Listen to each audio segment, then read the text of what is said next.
আমার কারণে তোর জীবনটা নষ্ট হয়ে গেল। আমি চাইনি এরকম কিছু হোক, কিন্তু ওইখানে অতগুলো মানুষের সামনে বাবার মুখের ওপর আর কোনো কথা বলতে পারিনি। না আপু, সমস্যা নেই। আঙ্কেল আমাকে এত বড় করেছে, জানে তারা কোনো ভুল সিদ্ধান্ত কখনোই নেবে না। ছোট থেকেই তোর সঙ্গে অনেক খারাপ ব্যবহার করেছি। আপু বাদ দাও না, সেই সব কথা, আগের কথা কেন তুলছো? এখন বর্তমান নিয়ে চিন্তা করো, এর পরবর্তীতে কি করবে। কি আর করব, আমি চাই না আমার এই পাপিষ্ঠ দেহ আর কেউ ভোগ করুক। তোর সঙ্গে যেহেতু বিয়ে হয়ে গিয়েছে, তাহলে এটা একটা ফর্মালিটি মাত্র।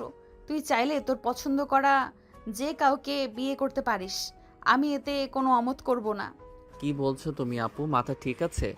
আঙ্কেল আন্টি সবার সামনে কত বড় গলা করে আমার সঙ্গে তোমাকে বিয়ে দিয়েছে। তো কি করব, আমার মতো নষ্ট একটা মেয়েকে তোর জীবনসঙ্গী বানাবি? নেহার কথা শুনে স্বাধীন যেন বাকরুদ্ধ হয়ে যায়। কি বলবে তা বুঝতে পারে না। নিচের দিকে তাকিয়ে থাকে। নেহা তার শরীর থেকে শাড়ি ও গহনা খুলতে লাগে আর বলতে লাগে, দেখ, আমি ভালো করে জানি তোদের মনের কথা সব ছেলেরাই চায় তার স্ত্রী পবিত্র থাক, তার স্ত্রী যেন কখনোই পরপুরুষ না টাচ করে। আর সেখানে আমি ধর্ষিত মেয়ে। তোরও কিছু একটা অধিকার আছে আমার কাছ থেকে, যা আমি কখনো দিতে পারবো না। আর হ্যাঁ, এই বিষয়গুলো মা বাবা যেন জানতে না পারে। আর একটা কথা, সাফ সাফ শোন, আমি তোকে ছোট ভাইয়ের মতো মনে করি, কখনোই তোকে আমার স্বামী হিসেবে মেনে নেব না। স্বাধীন কিছু বলতে যাবে এর আগে নেহা স্বাধীনকে চুপ করিয়ে দিয়ে পুনরায় বলতে লাগে, দেখ, তোর কোনো কথাই শুনতে চাচ্ছি না আমি। আমাকে একটু একা থাকতে দে। বাবা মাকে এত করে বললাম যে থাক, দরকার নেই এসবের। মনে হয় আমি তাদের বোঝা হয়ে গিয়েছিলাম, তার কারণেই আমাকে জোর করে বিয়ে দিতে চাইছিল। সে তো সবার সামনে অপমানিত হলো। থাকবোই না আর এই বাড়িতে, চলে যাব। আপু কি বলছো, তোমার মাথা ঠিক আছে? তুমি চলে যাবে মানে? আর তুমি চলে গেলে আঙ্কেল আন্টি কি হবে বুঝতে পারছো? একবার আমি দেখেছি, তুমি যখন বাড়িতে থাকো না তারা অনেক মন মরা হয়ে যায়। আমি অনেক চেষ্টা করি তাদের খুশি করার, কিন্তু ব্যর্থ হই। অযথার সান্ত্বনা দিতে হবে না। যদি তাই হতো তাহলে আমাকে বিয়ে দেওয়ার জন্য উঠে পড়ে লাগতো না কখনো। আপু তুমি ভুল বুঝছো। আঙ্কেল আন্টিকে প্রত্যেক মা বাবার সন্তানের প্রতি একটা দায়িত্ব থাকে। তারা তাদের সেই দায়িত্বটাই পালন করতে চেয়েছিল, কিন্তু এরকম হবে কখনো ভাবতেও পারে নাই। যা তুই এখান থেকে, আমাকে একটু একা থাকতে দে, ভালো লাগছে না কিছুই। নেহার ধমকে স্বাধীন উপরের দিকে তাকায়। দেখে নেহার শরীরে কোনো পোশাক নেই, শুধু ব্লাউজ আর ছায়া। শাড়ি নেহার দিকে একবার এগিয়ে দিতে পিছুপা হয়ে বেলকনিতে চলে যায়। আর ঘুমের মধ্যে নেহারকে দেখার চেহারাটা বারবার চোখের সামনে ভেসে আসে। স্বাধীন যতই ভুলে যাওয়ার চেষ্টা করে ততই ফিরে আসে। স্বাধীন এসবই ভাবছিল, হঠাৎ নেহা এসে স্বাধীনের পাশে দাঁড়ায়। স্বাধীন তাকিয়ে দেখে আগের অবস্থাতেই আছে নেহা। আপু তুমি এখানে? কেন? আমার বাড়ি, আমার রুম, আমার ব্যালকনি, আর আমি আসতে পারবো না নাকি? আমি সেটা বলতে চাইনি। এ অবস্থাতেই এখানে এসে দাঁড়িয়েছো, কেউ দেখে ফেলতে তো সর্বনাশ হয়ে যাবে। যাও, রুমে যাও। স্বাধীনের কথা শুনে নেহা হাসতে লাগে। পাগলের মতো হাসতে হাসতে কান্না করে দেয়। স্বাধীন অবাক হয়ে নেহার দিকে তাকিয়ে থাকে। এক পর্যায়ে নেহা হাসি থামিয়ে দিয়ে বলতে লাগে স্বাধীনের দিকে তাকিয়ে, এক সময় এই দেহটা নিয়ে জানিস অনেক অহংকার দেখাতাম, কিন্তু এখন এই দেহটা অভিশপ্ত। মনে হয় যদি আত্মহত্যা মহাপাপ না হতো, কখন আত্মহত্যা করতাম। একবার গিয়েছিলাম তো, বাট বাবা মার কথা মনে পড়লেই আর পারি নাই। আমি ছাড়া তাদের আর কে আছে? স্বাধীন অপলক দৃষ্টিতে নেহার দিকে তাকিয়ে থাকে।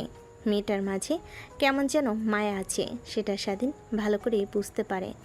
তারপর স্বাধীন নেহার হাতের উপর হাত রাখতে নেয়া চমকে ওঠে। স্বাধীনের দিকে তাকাই। স্বাধীন নেহার দিকে তাকিয়ে মুচকি একটা হাসি দিয়ে বলতে লাগে, আচ্ছা, সব কিছু আগের মতো চাইলেও কি করা সম্ভব? না জানি আগে সব কিছু ফিরিয়ে দিতে পারবো না, কিন্তু নতুন করে বাঁচতে শেখাবো। পুরনো সব স্মৃতি মুছে দিয়ে নতুন করে বাঁচতে শেখাবো। জানি তা কখনোই পারবে না তো। অযথা স্বপ্ন দেখাস না। আমি এমনিতেই তোর জীবনটা নষ্ট করে ফেলেছি, আর চাই না তোর জীবন নষ্ট করতে। তুই তোর মতো আর আমি আমার মতো, কখনোই স্ত্রীর অধিকার নিয়ে যাব না তোর কাছে। কিন্তু হ্যাঁ, কখনো ডিভোর্স দিস না।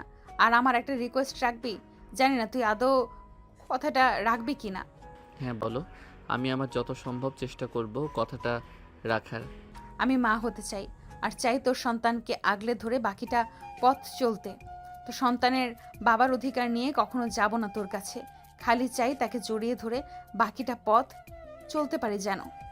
নেহার কথা শুনে স্বাধীন কিছু না বলে নিচের দিকে তাকিয়ে থাকে। সবাই কত আনন্দ ফুর্তি করছে, কিন্তু তার মনে কোনো আনন্দ নেই। তারপরও বুকের ভেতর কেমন যেন শীতল হয়ে রয়েছে। নেহা সেদিনের প্রশ্নের অনেকগুলো জবাবের জন্য সেখানে দাঁড়িয়ে থাকে, কিন্তু কোনো উত্তর না পেয়ে সেখান থেকে নিরাশ হয়ে চলে যায়। নেহা পাশ থেকে চলে গেলে স্বাধীন তাকিয়ে দেখে, শুধুমাত্র কিছুই বলে না, নিচের দিকে তাকিয়ে থাকে। দেখে তার বাবা মা কতটা খুশি, যেন তারা বলেই গিয়েছে কিছুক্ষণ আগে কি হয়েছিল। ফ্ল্যাশব্যাক। আঙ্কেল আঙ্কেল কিছু টাকা দেবেন? অনেক দিন ধরে কিছু খাই না, অনেক ক্ষুধা পেয়েছে আঙ্কেল, প্লিজ কিছু টাকা দেন, আমার এখান থেকে কয়েকটা ব্রাশ কিনে নেন। কে তুমি বাবা? তোমার বাবা মা নেই, আর তুমি এই রাস্তার মাঝে এভাবে ব্রাশ বিক্রি করছো? এতটুকু ছেলে হয়ে যদি তোমার উপর দিয়ে গাড়ি চালিয়ে দেয় তখন কি হবে? তোমার ভাবতে পারছো একবারও? না আঙ্কেল, তা হবে না। আর এই পৃথিবীতে আমার কেউ নেই, জন্মের পর থেকে রাস্তায় বড় হয়েছি, আর ভিক্ষা করতে আমার অনেক খারাপ লাগে, তাই এক বড় ভাই কিছু টাকা দেয় আমাকে, সেই টাকা দিয়ে ব্রাশ কিনে বিক্রি করি। দেন না স্যার, বেশি না, দুইটা নেন, একটা আপনার জন্য একটা ম্যাডামের জন্য, মাত্র 50 টাকা। না বাবা, আমার ব্রাশ লাগবে না। এই নাও 1000 টাকা, তুমি কিছু খেয়ে নিও। না স্যার, আমি আপনার কাছ থেকে এতগুলো টাকা নিতে পারবো না, আপনি ব্রাশ নেন, তার বিনিময়ে টাকা দেন। আরে তোমাকে আমি দিলাম উপহার হিসাবে, আমার লাগবে না, তুমি কিছু খেয়ে নিও। আর আজকে বিক্রি করার দরকার নেই। এই রোদের মধ্যে এভাবে রাস্তা রাস্তায় ঘুরেছো, অনেক কষ্ট হয় বাবা, তাই না? হ্যাঁ স্যার, অনেক কষ্ট হয়, কিন্তু কি করব, পেটের দায়ে সব করতে হয়। ঠিক তখনই জ্যাম সেরে যায়। এক এক করে গাড়ি চলতে লাগে। স্বাধীন নেহার বাবার কাছ থেকে টাকাটা নেয়, গাড়ি চালিয়ে সেখান থেকে চলে যায়। তারপর স্বাধীন একটা হোটেলে গিয়ে খাবার খেয়ে নেয়। এভাবে চলতে লাগে সেই দিনের পর দিন। প্রতিদিনে নেই জ্যামের মধ্যে ব্রাশ বিক্রি করছিল, তখনই নেহার বাবার গাড়ির গ্লাসে গিয়ে টোকা দেয়। দেখে আজকেও সেই লোকটা। স্বাধীন একটা হাসি দিয়ে সেখান থেকে চলে যেতে যাবে, তখনই পিছন থেকে নেহার বাবা ডাকতে লাগে। স্যার কিছু বলবেন? আজকে আপনার কাছ থেকে টাকা নিতে পারবো না কিন্তু। তা তো বুঝতেই পেরেছি। তোমাকে একটা কথা বলার ছিল, তুমি কি আমার সঙ্গে যাবে? তোমাকে লেখাপড়া করাবো, আর অনেক সুন্দর সুন্দর পোশাকও দেব। আমার বাড়িতে আমার ছেলের মতো বড় হবে। কি বলেন স্যার? সত্যি সত্যি আমাকে স্কুলে পড়াবেন? নতুন নতুন সুন্দর সুন্দর পোশাক দেবেন? হাসিমাখা কণ্ঠে স্বাধীন কথাটা বলে। নেহার বাবা অনেক খুশি হয় স্বাধীনের হাসি মুখ দেখে। নিমিষে স্বাধীনের হাসি মুখ থেকে হাসি হারিয়ে গোমরা মুখে বলে, না স্যার, সরি, মাফ করবেন। কিছুদিন আগে আপনার মতো একটা ভদ্রলোক আমার এক বন্ধুকে রাস্তা থেকে নিয়ে যায়। পরবর্তীতে শুনি আমার বন্ধুকে নাকি তারা চোরাচালানি করে বিদেশে পাচার করে দিয়েছে। সেখান থেকে তার চোখ, নাক, ফোকরা, কিডনি, লিভার এসব কেটে রেখে দেয় আর ওকে ফেলে দেয়। আরে বাবা, তুমি ভুল ভাবছো আমাকে। আমি শহরের নামকরা বিজনেসম্যান, আমার অনেক অনেক টাকা। আমার কেন তোমাকে চোরাচোদানি করতে যাব? চলে আমার একটা মেয়ে ছেলে নেই, তাই চেয়েছি তোমাকে বড় করব আমার ছেলের মতো করে। ভেতর এসে বস। কথাটা বলে নেহার বাবা দরজা খুলে দেয়। স্বাধীন গাড়িতে উঠে বসে। তারপর একটা শপিং মলে যায়। গাড়ি সাইড করে স্বাধীনের জন্য বেশ কিছু নতুন নতুন জামা কাপড় কিনে দেয়। স্বাধীন দেখে অনেক খুশি হয়, নেহার বাবাকে জড়িয়ে ধরে কান্না করে দেয়। নেহার বাবা স্বাধীনকে শান্ত করে রেস্টুরেন্টে গিয়ে খাবার খায়। এভাবে অনেক করে স্বাধীন অনেক খুশি হয়। নেহার বাবা অনেক ভালো লাগে। বিকেলের দিকে বাসায় নিয়ে যায় স্বাধীনকে। নেহার মা দরজা খুলে দেয়। নেহার বাবার সঙ্গে একটা ছেলেকে দেখে নেহার মা পশুর পশুর দৃষ্টিতে তাকায়। এইটা কে? হ্যাঁ, মানে তোমাকে রাতে বললাম না, একটা কিউট ছেলে দেখলাম আজ রাস্তাতে, ব্রাশ বিক্রি করছে, অনেক ভালো আর আত্মমর্যাদাও আছে। আসলে এটাই সেই ছেলে। কি তুমি যে বললে রাস্তায় একটা ছেলেকে দেখেছো আর তোমার অনেক মায়া লেগেছে, এইটা সেই ছেলে? দেখে তো মনে হচ্ছে কোনো বড়লোক ঘরের ছেলে, রাস্তায় বড় হয়েছে দেখে তো মনে হয় না। হ্যাঁ, আর ছেলেটার মাঝে কি যেন একটা আছে, অনেক মায়া, তাই নিয়ে আসলাম। আর তুমি তো মা হতে পারবে না, একে আমাদের ছেলের মতো করে মানুষ করব। মেয়েকে আর কতদিন ধরে রাখবো বলো? এক সময় বিয়ে দিয়ে তো অন্যের বাড়ি পাঠাতেই হবে। তখন আমাদের কি হবে? নেহার বাবার কথা শুনে নেহার মা সায় জানায়, তারপর স্বাধীনকে কাছে টেনে নিয়ে জড়িয়ে কপালে একটা চুমু দেন। অন্যদিকে সিঁড়ির উপর দাঁড়িয়ে নেহা সব কিছু দেখে আর রাগে ফুঁসতে লাগে। দৌড়ে নেহা তার মায়ের কাছে আসে, স্বাধীনকে সরিয়ে দিয়ে নেহা তার মাকে জড়িয়ে ধরে বলতে লাগে, মা, এই ছেলেটাকে আর তুমি একে জড়িয়ে ধরে কপালে চুমু দিয়েছো, ভুলে যেও না। শুধু তুমি আমাকে কপালে চুমু দিবে, অন্য কাউকে নয়। নেহার কথা শুনে নেহার মা বাবা সবাই হাসতে লাগে। তারপর নেহাকে স্বাধীনকে সোফায় নিয়ে বসিয়ে দেয়, তারপর বলতে লাগে, নেহামা, শুনুন, আজ থেকে এটা তোমার ছোট ভাই। তুমি কিন্তু অনেক বড় একটা মেয়ে, আর একে কিন্তু ছোট কখনোই একে মারবে না, আর তুমি একে অনেক ভালোবাসবে। আমার কোনো ছোট ভাই নেই, আর তোমরা ওকে ভালোবাসবে মানে তোমরা শুধু আমাকে ভালোবাসবে, অন্য কাউকে নয়। কথা শুনে নেহার বাবা মা অবাক হয়ে যায়। দুজনেই হাসতে হাসতে নেহাকে বোঝাতে লাগে। এক পর্যায়ে বুঝতে পারে, তারপর স্বাধীনকে একটা রুম দেখিয়ে দেয়। স্বাধীন অনেক খুশি হয়। তারপর স্কুলে ভর্তি করিয়ে দেয়। নেহা স্বাধীনকে দুই চোখে দেখতে পায় না, সবসময় পেলে ওকে মারে, আরও অনেক আজে বাজে কথা বলতে লাগে। সারাদিনের খারাপ লাগলে রুমে গিয়ে দরজা আটকে দিয়ে কান্না করতে লাগে। নেহার মা বাবা কেউ জিজ্ঞেস করলে কিছুই বলে না। এভাবে কেটে যায় অনেকটা দিন। দেখতে দেখতে স্বাধীন কলেজে উঠে, আর নেহা ভার্সিটিতে। স্বাধীন, ওই স্বাধীন তোকে না বললাম আজকে আমি ভার্সিটিতে যাব আর আমার পোশাকগুলো স্ত্রী দিয়ে যেতে, আর এখনো কেন দিসনি? মানে আপু, আজকে আমার কলেজের প্রথম দিন, তাই একটু ফ্রেশ হচ্ছি। ফ্রেশ হতে আর হবে না, তোর যে চেহারা, মেয়েরা দেখলে এমনিতেই 200 হাত দূরে চলে যায় তোকে দেখে, আর কেউ ভালোবাসবে না। এত ফ্রেশ এত পরিপাটি হয়ে কোনো লাভ নেই, বুঝলি? আপু, বুঝতে পারছি। এখন এত কথা বলে আর কোনো লাভ নেই, যা তাড়াতাড়ি আমার জামাগুলো ইস্ত্রি করে দে। কথাটা শুনে নেহা তার পোশাকগুলো রেখে নেহার পোশাকগুলোকে ইস্ত্রি দিয়ে দিতে লাগে। নেহার জামা কাপড় দেওয়া হয়ে গেলে নেহা রুমের দিকে অগ্রসর হয়। নেহার রুমের কর্নারে, কিন্তু নেহা দরজাটা খোলে না। হালকা ধাক্কা দিতে দরজাটা খুলে যায়। দরজা দিয়ে নেহার রুমে প্রবেশ করে। ঠিক তখনই নেহা ওয়াশরুম থেকে বের হয়, শরীরে একটা টাওয়াল পেঁচিয়ে, যার শরীরের অর্ধেক অংশ দেখা যায়। নেহা আর স্বাধীন দুজনে চিৎকার দিয়ে ওঠে। ঠিক তখনই নেহার মা উপরে উঠে আসে। নেহা তড়িঘড়ি করে ওয়াশরুমে চলে যায়। কি হয়েছে তোরা দুইজন এভাবে চিৎকার দিয়ে বাড়িটা মাথায় তুলে নিলি? না মানে আন্টি, একটা তেলাপোকা ওয়াশরুম থেকে বের হয়ে এদিকে এসেছে। আমি চিৎকার দিয়েছি, আর ওয়াশরুমে থাকলে নেহা ও চিৎকার দেয়। ধুর, ওরা দুজন পারস্য বটে। আমি ভাবলাম কি না কি হয়েছে, রান্না রেখে চলে এসেছি। কথাটা বলেই স্বাধীনকে খুন্তি দিয়ে আলতো করে একটা বাড়ি দিয়ে সেখান থেকে হাসতে হাসতে চলে আসে। স্বাধীন সেখানেই দাঁড়িয়ে থাকে। নেহা দরজাটা খুলে এইদিক ওইদিক তাকিয়ে ভিতরে ঢুকে স্বাধীনের কাছে এসে ঠাস ঠাস করে থাপ্পড় লাগিয়ে দেয়। স্বাধীন নিচের দিকে তাকিয়ে থাকে। ছোট লোকের বাচ্চা, রুমে আসবি তুই নক করে আসবি না? আর তুই কি সব দেখে ফেলেছিস আমার? না আপু, কিছুই দেখিনি। আমি ওই দিকে তাকিয়েছিলাম না, অন্যদিকে তাকিয়েছিলাম। ও গড, বাঁচা গেল।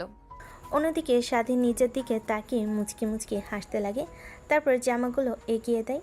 দরজার কাছে এসে পিছনে ফিরে নেহার দিকে তাকিয়ে হাসতে হাসতে বলতে লাগে, তোমাকে মিথ্যা কথা বলেছি আপু, আমি তোমার সব দেখে ফেলেছি, আর তোমার বুকে ওই তিলটা অনেক জোস।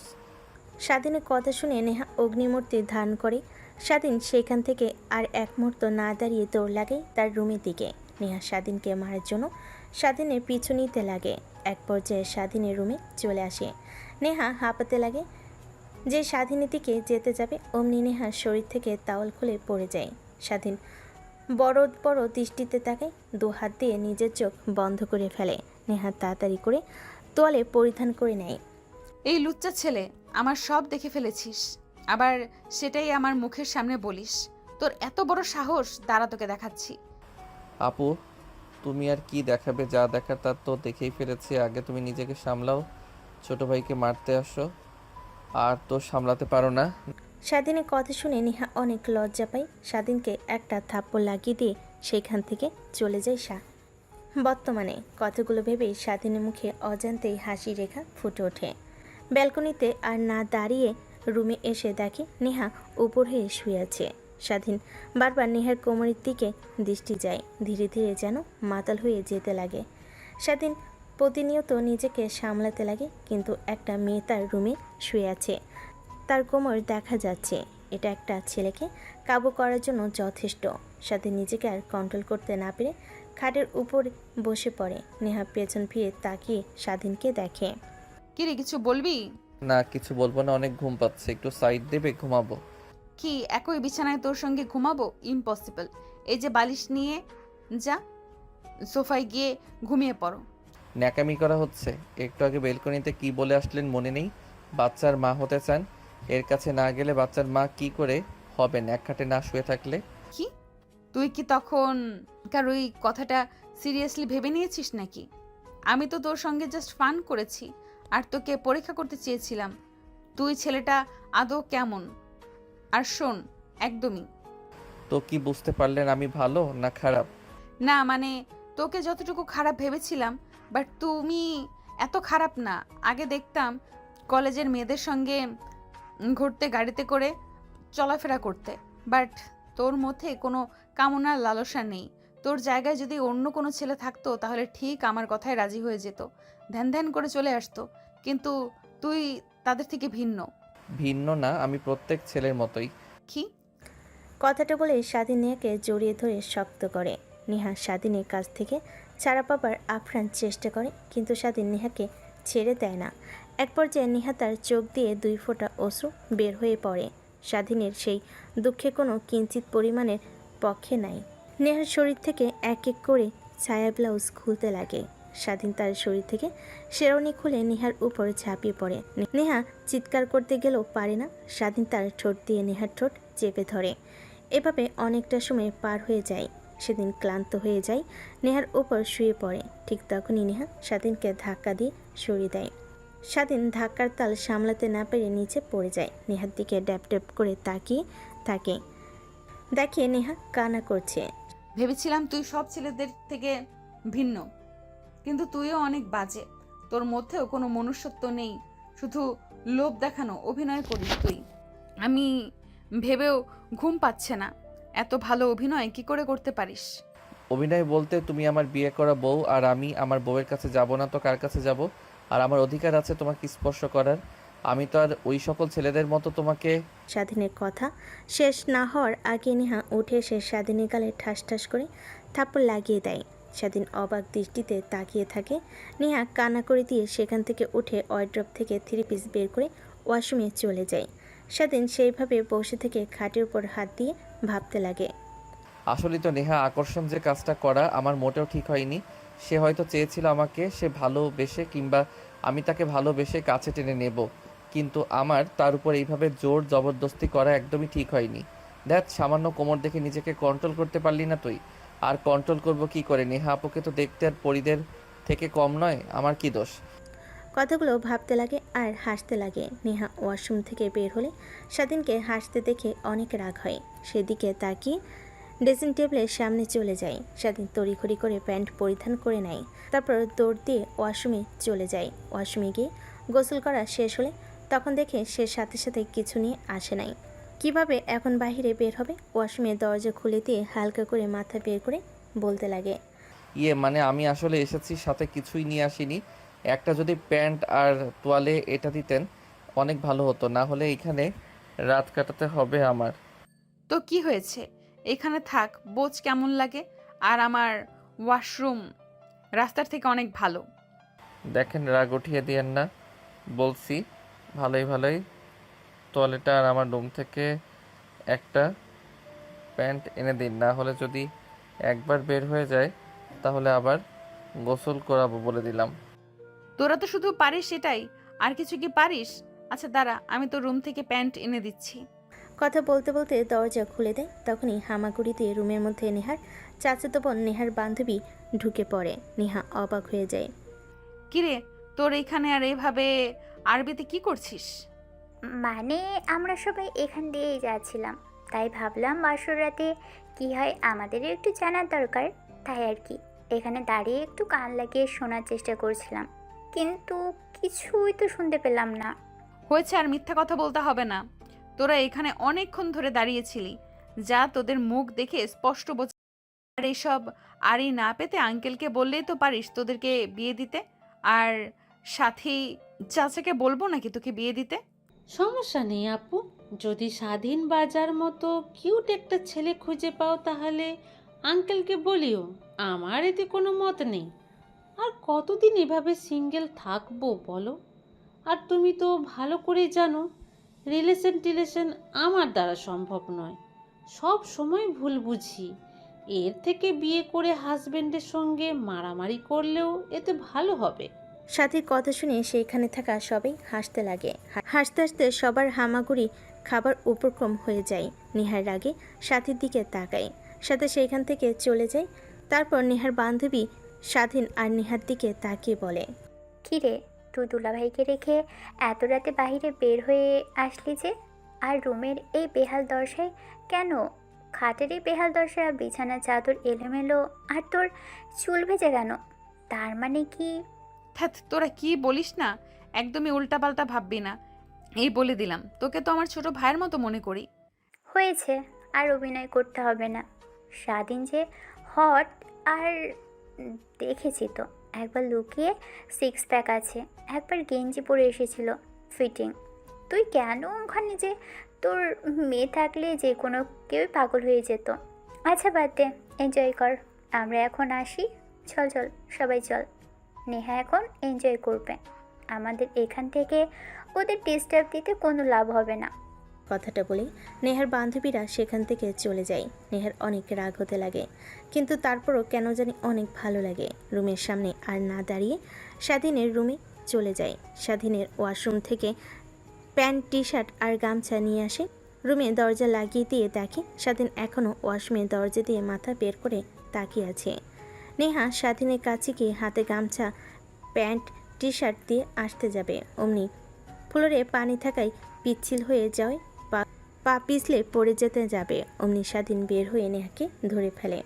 ঠিক আছে না, আপনি কিছুতে হয়নি, আঘাত লাগেনি তো? স্যার বলছি স্যার, এইভাবে এই খালি শরীর নিয়ে বাহিরে আসছিস তো শরম করছে না? এখন যদি কেউ রুমে চলে আসে তখন কি হবে? দেখ, তুমিও না রুমে কি আসতে যাবে? সবাই জানে রুমে ইউক্রেন আর রাশিয়ার যুদ্ধ হচ্ছে, তাই সবাই বিপদসীমার বাহিরে আছে। ইউক্রেন আর রাশিয়ার যুদ্ধ, তাই না? তারা তোকে দেখাচ্ছি যুদ্ধ কি হয়, কত প্রকার আর কিভাবে হয়। কথাটা বলে নেহা দৌড়ে ঝাড়ু হাতে নেয়। স্বাধীন দৌড়ে ওয়াশরুমে চলে যায়, দরজা লাগিয়ে দেয়। নেহা বাইরে থেকে বক বক করতে লাগে। স্বাধীন ওয়াশরুমে গিয়ে প্যান্ট, টি শার্ট পরিধান করে গামছা মাথায় দিয়ে চুল মুছতে লাগে। অনেকটা সময় পর বাইরে মাথা বের করে দেখে নেহা রুমে নেই। স্বাধীন স্বস্তির নিঃশ্বাস ফেলে বাইরে বের হয়ে রুমে দরজাটা লাগিয়ে পিছন ফিরতে দেখে নেহা দাঁড়িয়ে আছে, হাতে ঝাড়ু। স্বাধীন কী করবে বুঝতে পারে না, দৌড়াতে লাগে। নেহা স্বাধীনের পিছু পিছু দৌড়াতে লাগে আর ঝাড়ু দিয়ে মারতে লাগে। এভাবে অনেকটা সময় পার হয়ে যায়। নেহা আর স্বাধীন দুজনেই দৌড়াদৌড়ি করে ক্লান্ত হয়ে যায়। দুজনেই খাটের উপর শুয়ে পড়ে। দুজন দুজনের ঘন ঘন নিঃশ্বাসের স্পষ্ট শব্দ শুনতে পায়। রুমের মধ্যে চিনচিন নীরবতা বিরাজ করে। এভাবে কখন যে ঘুমিয়ে যায় বুঝতে পারে না। সকালবেলা স্বাধীনের ঘুম ভেঙে যায়। দেখে আশপাশ থেকে আজানের ধ্বনি ভেসে আসছে। স্বাধীন উঠে পড়ে ওয়াশরুমে যায়, ফ্রেশ হয়ে আসে। দেখে নেহা উঠে চোখ কসলাচ্ছে আর হাম দিচ্ছে। কিরে, এত তাড়াতাড়ি সকাল হয়ে গেল? সবে তো মাত্র ঘুমোলাম, অনেক ঘুম পাচ্ছে। লাইট অফ করে দে তো। লাইট অফ করবো মানে?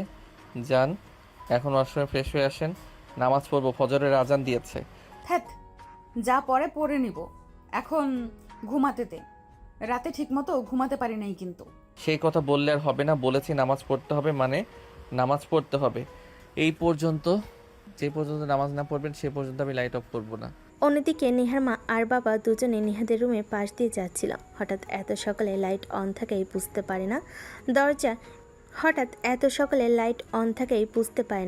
দরজায় কান লাগাতেই স্বাধীন নেহার কথাবার্তা শুনতে পায়।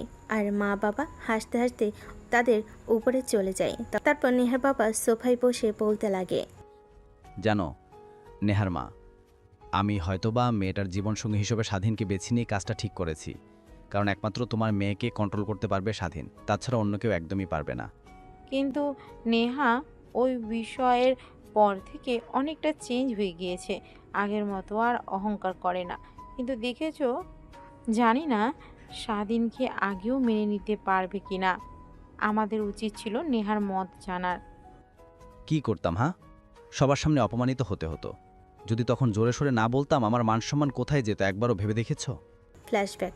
পুরো বাড়িটা লাইটিং দিয়ে আচ্ছাদিত, চারপাশটার আনন্দে পরিপূর্ণ, সবাই হাসি খুশি। তার মাঝে একজনের মুখে বিন্দুমাত্র হাসি, তার মাঝে একজনের মুখে বিন্দুমাত্র খুশি আসেনি। অনেকগুলো প্রাইভেট কার বাড়ির মধ্যে প্রবেশ করে, সবাই খুশি হয়ে সেদিকে এগিয়ে যায়। বরকে বরণ করে স্টেজে বসিয়ে দেয়। এক এক করে খাবার পর্ব শেষ হয়ে যায়।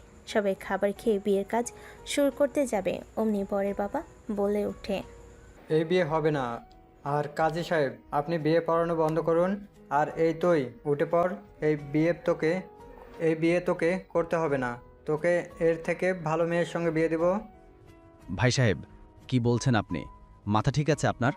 মাথা আমার একদমই ঠিক আছে।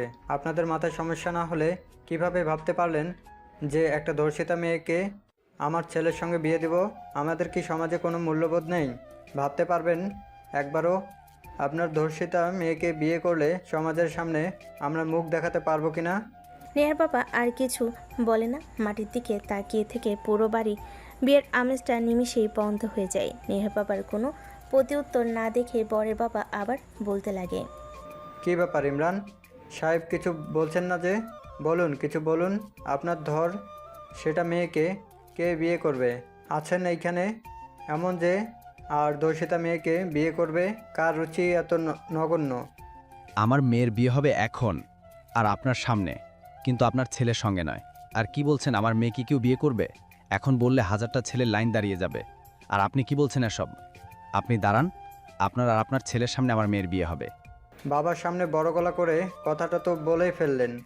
এখন দেখি কে আপনার ধর্ষিতা মেয়েকে বিয়ে করে। বাবা, স্বাধীর, এদিকে এসো তো। হ্যাঁ আঙ্কেল, কিছু বলবেন? হ্যাঁ বলবো, আমার মেয়েকে বিয়ে করবে তুমি। আর আজকে সবার সামনে এই জানোয়ারের বাচ্চা তুই উঠ, দেখ তোর সামনে আমার মেয়েকে বিয়ে দেব। আর মিস্টার জায়েদ শিকদার, কাজটা আপনি মোটেও ঠিক করেননি। কিভাবে সবার সামনে অপমান না করলেও আমাকে আর আমার মেয়েকে পারতেন। আর দেখেন, আমার মেয়েকে কেউ বিয়ে করবে না কথাটা বললেন না, নিমেষের মাঝেই দেখেন আমার মেয়েকে আপনার চোখের সামনে বিয়ে দেব। আর কাজী এসে বিয়ের কার্যক্রম শুরু করেন। বরের জায়গাটাই শুধু স্বাধীন। আর যদি বাবার নামটা খুব জানার ইচ্ছা হয় তাহলে নিজের নাম লিখে দিয়েন। নেহার বাবার কথা শুনে সবাই অবাক হয়ে যায়। তারপর কাজী সাহেব বিয়ের কার্যক্রম শুরু করে দেয়। স্বাধীন কিছু বলতে পারে না। তারপর নেহার বাবার মান সম্মান রক্ষাতে সবার সামনে রাজি হয়ে যায়। কাজী সাহেব বলতেই স্বাধীন কবুল বলে দেয়। কি হয়েছে জায়েদ খান, আপনি তো অনেক বড় বড় কথা বলেছেন আমার মেয়েকে কেউ বিয়ে করবে না। এখনই কি দাঁড়িয়ে দাঁড়িয়ে দেখার ইচ্ছে করছে, নাকি ঘাড় ধাক্কা দিয়ে গার্লস থেকে বের করে দেব? ভালোই ভালোই আপনার আত্মস্বজন নিয়ে এখান থেকে চলে যান, যদি আপনার মান সম্মানটা রাখতে চান। আমার আবার মানুষত্ব আছে, সবার সামনে বড় গলা করে বলতে পারতাম, বাট আমার মধ্যে বিবেক আছে, তা করব না। চলে যান এখান থেকে। নেহার বাবার কথা শুনে সেখান থেকে বরের বাবা আর তার সাথে আসা সবাই চলে যায়। নেহার বাবা সোফায় বসে মাথায় হাত দিয়ে চিন্তা করতে লাগে। স্বাধীন গিয়ে নেহার বাবার পাশে বসে পড়ে, তারপর বলতে লাগে, আঙ্কেল চিন্তা করবেন না, যা হবার তা তো হয়ে গেছে। আর নেহা ম্যামের তো এখানে কোনো হাত নেই। ওই জানোয়ারের বাচ্চারা তো চারটা, আর না বললাম ওদের সাথে ওরা একদিন একদিন দেখবেন ধানের জয় পাবে। হ্যাঁ বাবার, জানি। আর তোমাকে অনেক অনেক ধন্যবাদ সবার সামনে রাজি হওয়ার কারণে। আর জানি না তুমি অন্তত নেহাকে মেনে নিবে কিনা, তোমার থেকে সিনিয়রও। বাকি কথা বলতে না দিয়ে স্বাধীন পুনরায় বলতে লাগে, আঙ্কেল রাস্তা থেকে তুলে এনে বড় করেছেন, লেখাপড়া করিয়েছেন, আপনাদের ঋণ কখনোই শোধ করতে পারবো না, এটা ভালো করে জানি। পরিশেষে নেহা ম্যামকে বিয়ে করে যদি সামান্য পরিমাণ ঋণ শোধ করতে পারি, আমার কাছে অনেক কিছু। আর আমি মনে করি আমার জন্য যাও ভালো হবে, আপনি তাই করবেন। স্বাধীনের কথা শুনি নেহার বাবার অনেক ভালো লাগে। নেহা সেখানে আর না থেকে রুমে চলে আসে। তারপর নেহার বাবা একটা প্যাকেট স্বাধীনকে দিয়ে দেয়। স্বাধীন প্যাকেটটা হাতে নিতে নেহার বাবা বলে, আর শেরনি পায়জামা এগুলা রুমে গিয়ে পরিধান করে নাও, তোমাকে দেখে কেউ বলতে পারবে না আর বুঝতে পারবে না এখন তুমি আমার মেয়ের জামাই। কথাটা বলে নেহার বাবা হাসতে লাগে। স্বাধীন সেখান থেকে উঠে রুমে চলে যায়। বর্তমান এখন আল্লাহর কাছে দোয়া করি যেন দুজনকে একত্র করে রাখে। ছোট থেকে তো দেখে এসেছি দুজন দুজনার যেন শত্রু। এখন কি হয়েছে হয়। ধ্যাত, তুমি এমনি এমনি চিন্তা করছো। দেখো, সব ঠিক হয়ে যাবে। আর একে অপরকে ছাড়া এক মুহূর্ত থাকতে পারবে না। আমার কথার সঙ্গে তুমি মিলিয়ে নিও একদিন। তাই যেন হয়, এই দোয়াই করি। আর ঘুমাবো না, আজান দিয়েছে, নামাজ পড়ে তারপর ঘুমাই। হুম। অন্যদিকে নেহা নামাজ পড়বে না। স্বাধীন হাত ধরে নেহাকে খাট থেকে কোলে তুলে নিয়ে ওয়াশরুমে এসে দাঁড় করিয়ে দেয়। নেহার মুখে পানি মারতেই নেহার ঘুম দূর হয়ে যায়। নেহা উঠে স্বাধীনের দিকে রাগী দৃষ্টিতে তাকিয়ে থাকায় স্বাধীন মুচকি একটা হাসি দিয়ে অজু করতে বলে নেহা অজু করে নেয়। তারপরে ওয়ার্ড্রোব থেকে জায়নামাজ বের করে বিছিয়ে দেয়। নেহাকে দাঁড় করিয়ে স্বাধীন সামনে দাঁড়িয়ে পড়ে, নামাজ পরিধান করে নেয়। নামাজ পড়া শেষ হলে স্বাধীন পিছন ফিরে তাকিয়ে দেখে নেহা তার দিকে ড্যাপ ড্যাপ করে তাকিয়ে আছে। কি হয়েছে, এভাবে তাকিয়ে আছো কেন? নামাজ পড়া হয়েছে? না কিছু না, আর নামাজ শেষ। ভালো, চলো বেলকনিতে গিয়ে দাঁড়াই। কি না, একদমই না। আমার একটুও ভালো লাগছে না। রাতে তো ঠিকমতো ঘুমাতে দেয়নি, এখন আবার জোর করে উঠে নামাজ পড়লে এখন অন্তত আমাকে শান্তিমতো ঘুমাতে দাও। আচ্ছা ঠিক আছে, বুঝতে পারছি। চলো বেলকনিতে গিয়ে দাঁড়াই। যদি মাইন্ড আর মন ভালো না হয়, ঘুম যদি তোর থেকে উড়ে না যায়, তখন আমাকে বল। স্বাধীনের কথা শুনে নেহা মজা নেয়। স্বাধীনের কথা শুনে নেহা জায়নামাজ থেকে উঠতে চায় না। স্বাধীন জোর করে নেহাকে কোলে তুলে নিয়ে এসে বেলকনিতে দাঁড় করায়। সকালের ঠান্ডা বাতাস নেহার শরীরে পড়তেই কেঁপে ওঠে। কেন জানি পরিবেশটা অনেক ভালো লাগে নেহার, কিন্তু স্বাধীনকে বুঝতে না দিয়ে রাগী দৃষ্টিতে তাকায়। কি হয়েছে এখন আবার এভাবে তাকিয়ে আছেন কেন? তাকিয়ে আছে কেন বুঝতে পারছিস না? যেভাবে ব্যালকনিতে নিয়ে এসেছিস একইভাবে খাটে রেখে আয় না, না হলে তোর কিন্তু খবর আছে। রেখে আসবো, কিছুক্ষণ দাঁড়িয়ে সকালের পরিবেশটা উপভোগ করেন। এই সময় তো আমার অনেক ভালো লাগে, নামাজ পড়ে বেলকনিতে দাঁড়িয়ে আশেপাশে সেটা দেখতে অনেক ভালো লাগে। দেখেন না ওই ছেলে বাচ্চাগুলো টুপি মাথায় দিয়ে হাতে কায়দা নিয়ে কোথায় যাচ্ছে, বলতে পারবেন? না বলতে পারবো না, বাট আমার মনে হচ্ছে আমিও ঠিক এইভাবেই ছোটবেলায় কোথায় জানি যেতাম।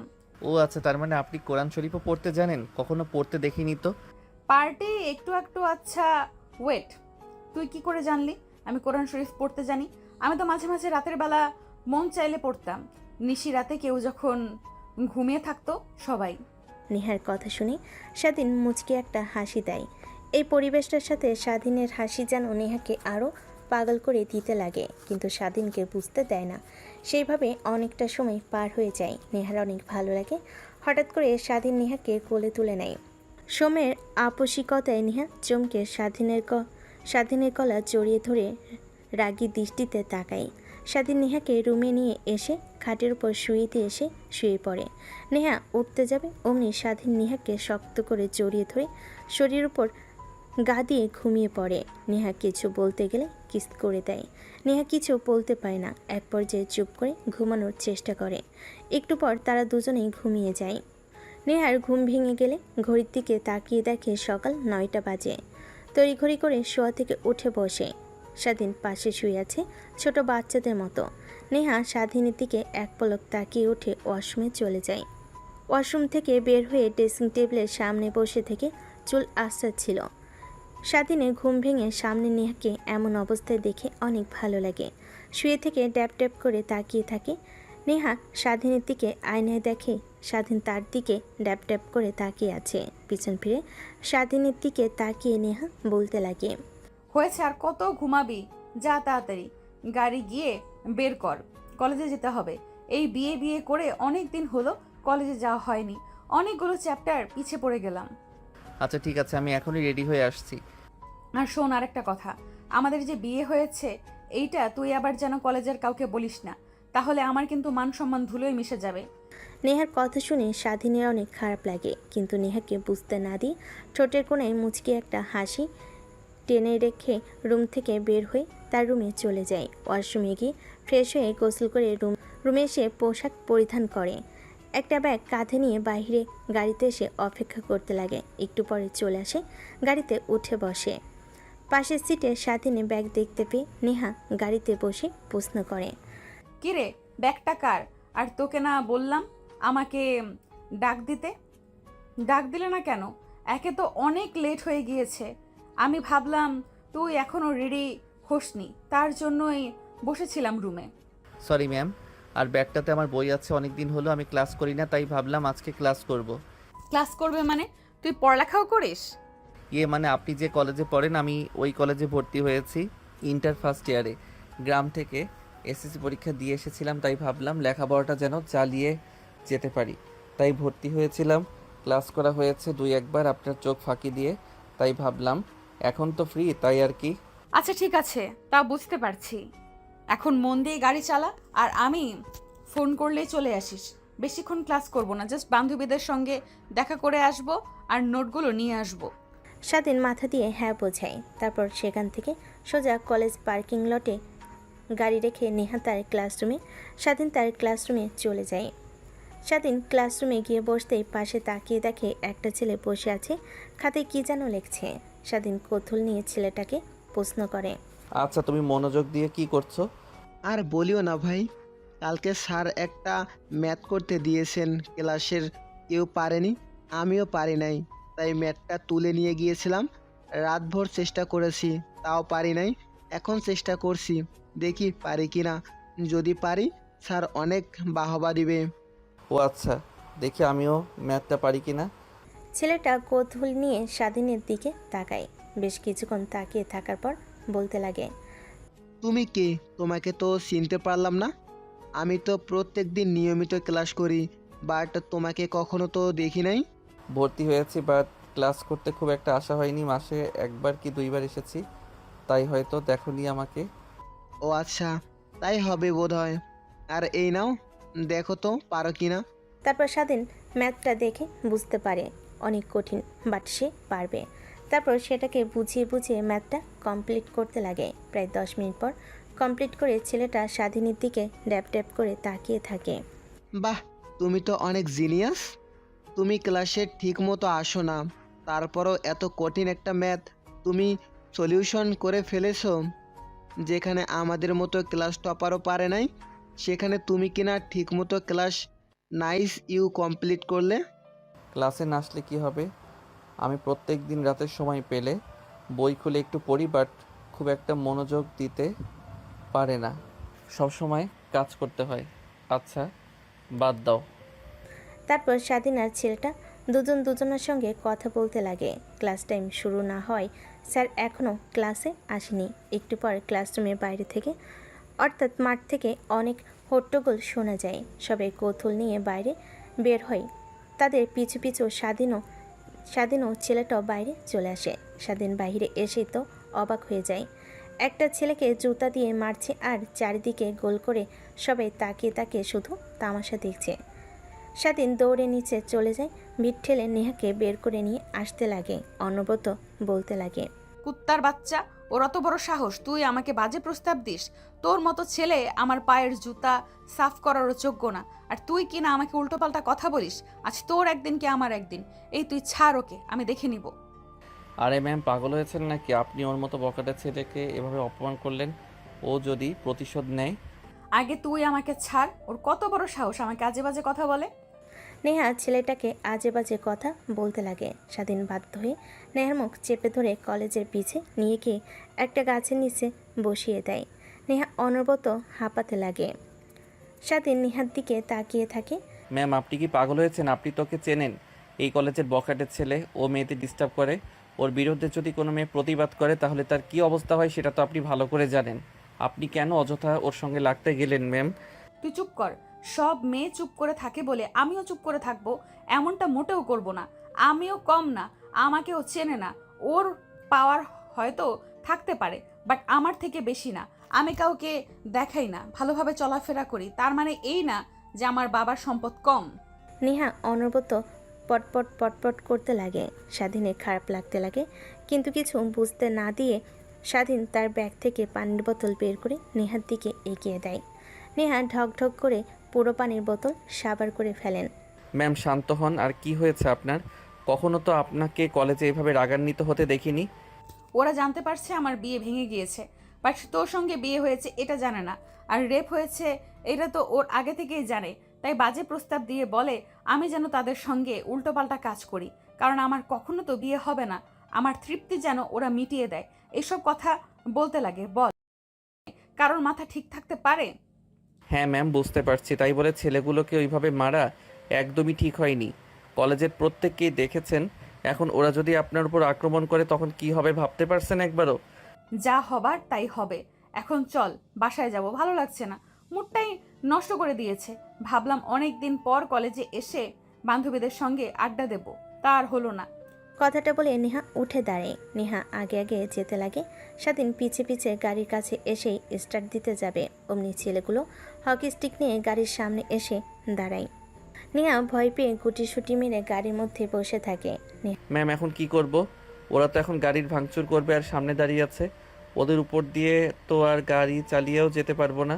ফুল স্পিডে ওদের উপর দিয়ে গাড়ি চালা, দেখবি ওরা এমনিতেই সরে যাবে। নেহার কথা বলা শুনে স্বাধীন গাড়ি স্টার্ট করে অমনি ছেলেগুলো গাড়ির উপর এসে চড়ে বসে। স্বাধীন কী করবে বুঝতে না পেরে এক প্রকার অবাক হয়ে যায়। গাড়ি বন্ধ করে বের হতে যাবে, অমনি নেহা স্বাধীনের হাত ধরে চেপে ধরে। কই যাচ্ছিস? বাইরে বের হোস না কেন?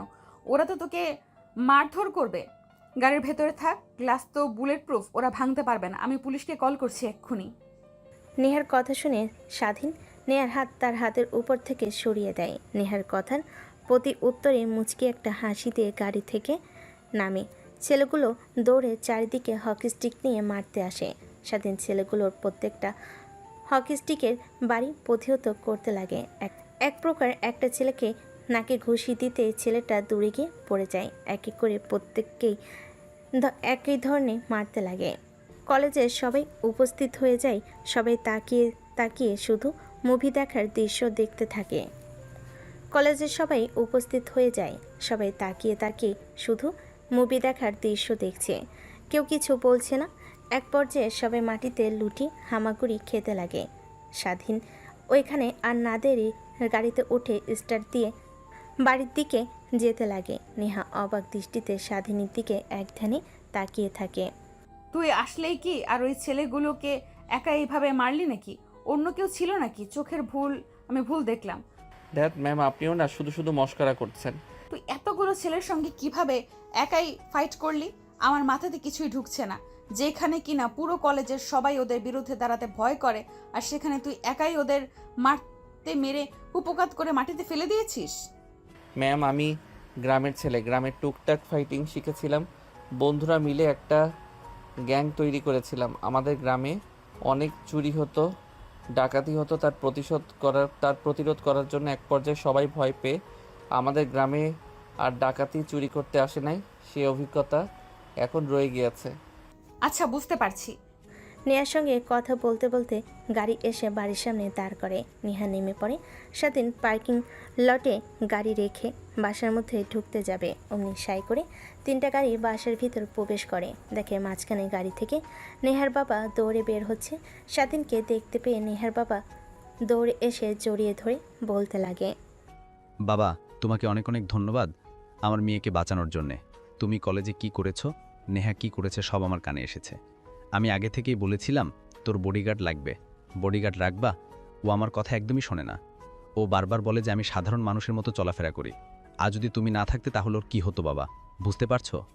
আঙ্কেল, আমি তো আছি নাকি? আর আমার সামনে দিয়ে আমার স্ত্রীকে কেউ গায়ে হাত দিবে, আমি এটা তাকিয়ে তাকিয়ে দেখব, ওদের জ্যান্ত মাটিতে পুঁতে রাখবো। স্বাধীনের কথায় নেহার বাবা স্পষ্ট ভয়ঙ্কর কিছু বুঝতে পারে। নেহার বাবা মুচকি একটা হাসি দিয়ে বাসার ভেতর ঢুকে যায়। স্বাধীন রুমের দিকে চলে যায়, দেখে রুমে কিছুই নেই। পাশ দিয়ে একটা মেয়ে যেতে নিলে স্বাধীন দাঁড় করিয়ে বলে, আচ্ছা খালা, আমার রুমে তো কিছুই নেই, জামা কাপড়, খাট, পালঙ্ক। এখন আমি কোথায়? ও বাবা, তুমি এসেছো? মেম সাহেব বলল যে তোমার রুম থেকে সব কিছু সরিয়ে ফেলতে আর জামা কাপড় যা যা প্রয়োজনীয়তা আছে নেহার রুমে নিয়ে গিয়ে রাখতে। তাই সবাই সেই রুমে নিয়ে গেছে। এখন থেকে তো নেহার রুমই তোমার রুম, তাই না? ও আচ্ছা। তারপর স্বাধীন সোজা নেহার রুমের সামনে চলে যায়। দরজায় নক করতেই কোনো সারা শব্দ পায় না। হালকা করে খুলে যায়। স্বাধীন ভিতরে প্রবেশ করে দেখে নেহা ওয়াশরুমে গোসল করছে। তাই সবাই বসে ফোন বের করে দেখছিল। ফোন চাপছিল, এমন সময় ফেসবুকে একটা নোটিফিকেশন আসে। নোটিফিকেশনটা অন করতে দেখে একটা ফ্রেন্ড রিকোয়েস্ট। স্বাধীন সেই দিকে কোনো পাত্তা না দিয়ে ফোন দেখতে লাগে। এক পর্যায়ে নেহা বাইরে বের হয়।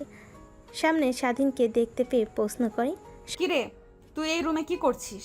ম্যাম, আপনি হয়তোবা ভুলে গিয়েছেন আমাদের বিয়ে হয়েছে আগামীকাল। আন্টি আর আমার সব জামা কাপড় প্রয়োজনীয় জিনিস আপনার রুমে সেট করেছে, তাই এই রুমে আজ থেকে আমারও রুম। কি মা বাবা আর কি কিছু করবে আমার সাথে আল্লাহই জানে। কেন যে বিয়েতে রাজি হলাম, কেন সবার সামনে বাবার মুখের ওপর বললাম না? তাহলে তো আর আজ এই দিন দেখতে হতো না। একটা ফকিন্নির বাচ্চার সঙ্গে রাত কাটাতে হবে একই রুমে, জানলে গায়ের মধ্যে কাটা দিয়ে উঠছে। স্বাধীন কথাগুলো শুনে বুকের বাঁ পাশে ব্যথা হতে লাগে, কিন্তু কিছুই বলে না। ফোন দেখতে লাগে। নেহা তারপর পোশাক পরিবর্তন করে খাটের উপর গিয়ে শুয়ে পড়ে। স্বাধীন উঠে আলমারি খুলে দেখে এক এক করে পোশাক রাখা। স্বাধীন পোশাক আর তোয়ালে নিয়ে ওয়াশরুমে চলে যায়। নেহা মুচকি একটা হাসি দেয় আর আনমনি ভাবতে লাগে, দেখি কতদিন এই অবহেলা সহ্য করতে পারো, আর কতদিন আমাকে তোমার কাছে না নিয়ে দূরে দূরে রাখো। আমার মনে হয় না যে আমাকে ছেড়ে তুমি চলে যাবে। আবার ভয় হয় যদি চলে যাও, কিন্তু পরীক্ষা তো করতে হবে। আবার যদি সব ছেলেদের মতো আমার বাবার সম্পত্তির দিকে নজর দাও, তখন কি হবে? আচ্ছা, ও কি আমাকে ভালোবাসে নাকি? যদি ভালো না বাসতো তাহলে রাতে ওগুলো কি ছিল? ধ্যাৎ, কিছুই মাথায় নিতে পারছে না। বের হোক, ওকে পরীক্ষা করব। নেহা ভাবতে লাগে কি বলা যায়। এমন সময় খট করে দরজা খুলে বাইরে বের হয় স্বাধীন। নেহা সেদিকে তাকিয়ে চোখ ফেরাতে পারে না। স্বাধীনের শরীরে এখনও টপ টপ করে পানি বের হচ্ছে। শরীরের প্রতিটা ধরন যেন লোমহতর, দৃষ্টি কেমন যেন লাগতে লাগে, যেন স্বাধীনকে কাছে পেলে সে খুব লেখাবে এমন। স্বাধীন আয়নার দিকে তাকিয়ে দেখে নেহা তার দিকে ট্যাপ ট্যাপ করে তাকিয়ে আছে। স্বাধীন সেদিকে কোনো ভ্রুক্ষেপ না দেখে পোশাক পরিধান করে নেয়। স্বাধীন রুম থেকে বের হতে যাবে, অমনি পিছন থেকে নেহা বলতে লাগে, দেখ, তুই আর আমি ভালো করে জানি যে আমাদের সম্পর্কটা কখনোই মিলন হবার নয়। তো অযথা এই সম্পর্কটা টিকে রাখার কি দরকার বল? ঠিক বুঝতে পারলাম না ম্যাম, কি বুঝতে চাচ্ছেন আপনি? দেখ, আমি বলতে চাচ্ছি যে সম্পর্কটা কখনো পূর্ণতা পাবার নয়। সেই সম্পর্কটা রেখে কি লাভ? আর আমি তো তোকে কখনো আমার স্বামী হিসেবে মেনে নিব না। ঠিক তুইও জানিস কখনো এই ধর্ষিতা মেয়েকে তোর স্ত্রী হিসেবে মানবি না। এটা আমি ভালো করেই জানি। তাই বলছি কি, আমাদের মধ্যে এই সম্পর্কটা না রেখে ডিভোর্স নিয়ে দেখ। ডিভোর্স কথাটা শুনে আবার এই ভাবিস না যে তোকে বাসা থেকে বের করে দেব। আমার বাবার ছেলের মতন মনে করে তোকে আমাদের কোম্পানিতে একটা চাকরি দিয়ে দেব। আপনারা যা ইচ্ছে তাই করবেন, বাট আমি আপনাকে ডিভোর্স দিতে পারবো না। কারণ ম্যাম আর স্যার আমাকে হাত জোর করে বলেছে আপনি যত যাই বলুন না কেন আমি যেন আপনাকে ডিভোর্স না দেই। আরও বলেছে যে কিছুদিন হলে আপনি এমনিতেই সব কিছু মেনে নেবেন। কি বাবা মা কি বলছে? আচ্ছা, আমি শুনে আসছি। কথাটা বলে নেহা পড়তে যাবে, দরজা দিয়ে বের হতে নেবে, অমনি স্বাধীন নেহার হাত চেপে ধরে টান দিয়ে নেহাকে তার কাছে নিয়ে আসে। পিছু পিছু দরজা লক করে দেয়। নেহা অবাক হয়ে স্বাধীনের দিকে প্রশ্নসূচক দৃষ্টিতে তাকায়। এসব কি হচ্ছে স্যার? আমাকে স্যার বলছিস? আমাকে স্যার বলিস না হলে আমি কিন্তু চিৎকার দেব। চিৎকার দিয়ে কোনো লাভ নেই, সবাই ভাববে যে আমরা উল্টাপাল্টাগুলো কাজ করছি। আর দেখি দেন তো চিৎকার। নেহা চিৎকার দিতে যাবে, নেহার ঠোঁটের সঙ্গে ঠোঁট লাগিয়ে চুষতে লাগে। প্রায় 5 মিনিট পার হয়ে যায়। নেহাকে খাটের কাছে নিয়ে গিয়ে ফেলে দেয়। নেহা খাটের উপর পড়ে যায়। স্বাধীন তার শরীর থেকে টি শার্ট খুলে ফেলে। নেহা সেই দিকে তাকিয়ে থাকে। মোটেও ভালো হবে না বলছি। আমার উপর জোর করা এর শাস্তির তোকে কিন্তু হারে হারে টের পাবো আমি। যা করার তা করবো, এখন অন্তত বাসর রাতটা করি। কথাটা বলে স্বাধীন নেহার উপর ঝাঁপিয়ে পড়ে। স্বাধীনের প্রত্যেকটা স্পর্শে নেহাই কেঁপে কেঁপে উঠতে লাগে। তার চোখ দিয়ে 2 ফোঁটা অশ্রু বের হতে লাগে, আর ঠোঁটের কোণায় এক চিমটি হাসি রেখা ফুটে ওঠে। স্বাধীন সেদিকে তাকিয়ে নেহার চোখ থেকে অশ্রু মুছে দিয়ে হাসি মাখা কণ্ঠে নেই তার বুকের সঙ্গে জড়িয়ে ধরে বলতে লাগে, দেখো, আমি ভালো করে জানি কেন আমাকে আপন করে নিতে চাচ্ছেন না আপনি। আপনার অতীত নিয়ে আমি কখনোই আপনাকে প্রশ্ন করব না। আমি ফিউচার নিয়ে আর বর্তমান নিয়ে ভাবতে চাই। আর আমি এও জানি আমাকে আপনি অনেক ভালোবাসেন। কে বলেছেন আমি তোকে ভালোবাসি? আপনার কথা বলার ধরন, হাঁটা চলা সব কিছু দেখেই আমি বুঝতে পারি। আর আরও চোখে আমার দিকে বারবার তাকিয়ে থাকায়, এটা আপনি যতই বোঝেন না কেন আমি তাকাই না, বাট সার্বক্ষণিক আমি আপনাকে আমার নজরদারিতে রাখি। আমি আরও এও জানি ছবি আছে। স্বাধীনের কথা শুনে নেহা অবাক দৃষ্টিতে তাকাতেই স্বাধীন নেহার উপর থেকে উঠে দাঁড়িয়ে শার্ট প্যান্ট পরিধান করে বলতে লাগে, লুকিয়ে লুকিয়ে ছবি তোলেন, আবার সেইগুলো মাঝে মাঝে ফ্রন্ট স্ক্রিনে রাখেন।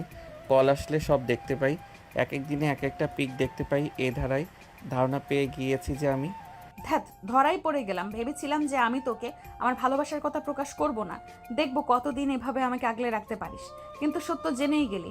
ও সরি, তুই করে বলে ফেলেছি। এখন থেকে নো তুমি, নো আপনি, শুধুমাত্র তুমি বলে ডাকবো। কথাটা বলে স্বাধীন নেহাকে তার কোলে তুলে নেয়। নেহা লজ্জা পেয়ে যায়, স্বাধীনের বুকে মুখ লুকায়। স্বাধীন নেহাকে কোলে তুলে ওয়াশরুমে গিয়ে দুজনই ঝর্ণার নিচে ভিজতে লাগে। ভিজতে ভিজতে গোসল করতে লাগে। আর আমাদের সামনে এগিয়ে কোনো লাভ নেই, ওরা যা করার করুক। যদি আর জানতে ইচ্ছে করে তাহলে বিয়ে করে নিন, সব জানতে পারবেন। সব থেকে ভালো একটা বুদ্ধি। আল্লাহ হাফেজ।